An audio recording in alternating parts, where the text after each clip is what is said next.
पाडव्यापासून यात्रा संपन्न होईपर्यंत बेडग गावामधल्या कोणत्याही घरामध्ये दळप, कांडण, चटणी तयार करणे असा कोणताही प्रकार केला जात नाही।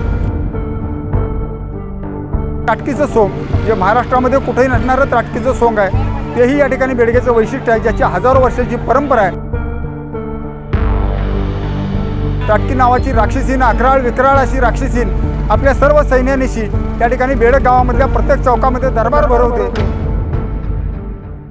सांगलीच्या मिरज तालुक्यातल्या एका गावात गुढीपाडव्यापासून गावची यात्रा संपेपर्यंत कोणत्याही प्रकारचं दळण कांडप केलं जात नाही। श्री मरगाई देवीची यात्रेनिमित्ताने गेल्या 200 वर्षापासूनची ही अनोखी परंपरा जोपासण्यात येते। सवळी गावात कोणत्याही प्रकारचं पीठ दळलं जात नाही किंवा विहिरीवरची मोटर देखील सुरू केली जात नाही। पाहूया काय आहे ही अनोखी परंपरा। महाराष्ट्रात प्रसिद्ध असलेली मिरज तालुक्यातील बेडग येथील ग्रामदैवत श्री मरगाई देवीची यात्रा सध्या सुरू झाली, पण या गावात एक अशी परंपरा आहे जी शेकडो वर्षापासून आजची पिढी देखील जोपासते। या यात्रेचे जी काय सुरुवात आहे ती पाडव्यापासून सुरुवात होते।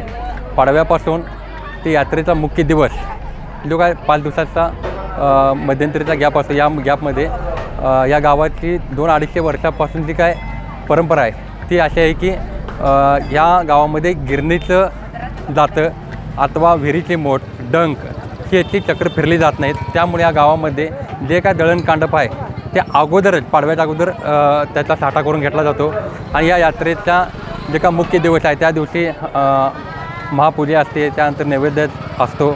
गुढीपाडव्यापासून गावातली ग्रामदैवत असणारी श्री मरगाई देवीची यात्रा सुरू होते। त्या दिवसापासून यात्रा संपेपर्यंत गावातील सर्व पीठ गिरण्या, कांडप मशीन किंबहुना विहिरीवरील मोटर बंद ठेवलं जातं। गावात कोणत्याही प्रकारचं पीठ दळलं जात नाही। गावातील महिला यात्रा सुरू होण्याच्या आधीच सर्व पीठ किंवा आवश्यक दळण कांडप करून घेतात।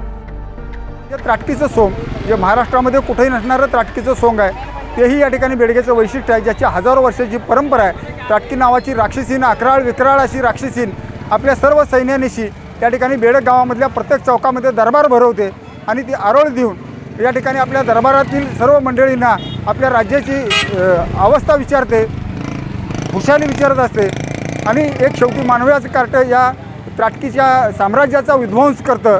अशी ही त्राटकीच्या सोंगाची एक प्रथा बेडगमध्ये हजारो वर्षापासून सुरू आहे। मरगाई देवीच्या यात्रेत गावातील ग्रामस्थ, महिला यांचा सहभाग असावा।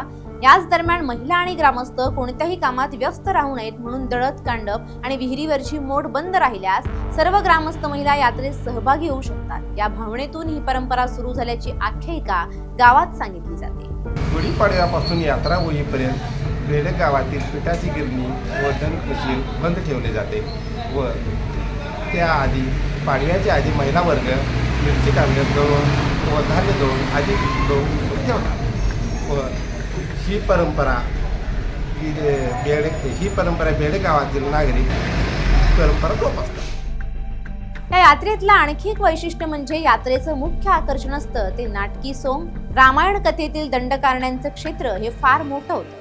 दंडोबा डोंगरसह बेडग ही दंड आकारण्यात होते, त्यामुळे या दंडकारण्यात रावणाची बहीण शूर्पणखा ही या अरण्यात वास्तव्यास होती। त्यामुळे या यात्रेच्या निमित्तानं नाटकी सोंग काढली जातात, जे पाहण्यासाठी महाराष्ट्र आणि कर्नाटक सीमेवरील लाखो भक्त बेडगमध्ये आवर्जून उपस्थिती लावतात। गेल्या 200 वर्षापासून बेडग गावात मरगाई देवीची यात्रा भरते। या यात्रेनिमित्तानं वर्षानुवर्ष चालत आलेली परंपरा ग्रामस्थ भक्तिभावाने जोपासतात। गावातल्या या यात्रेत मुक्तपणे सहभागी होतात। स्वप्नील एरोंडिलीकर, LS मराठी, सांगली।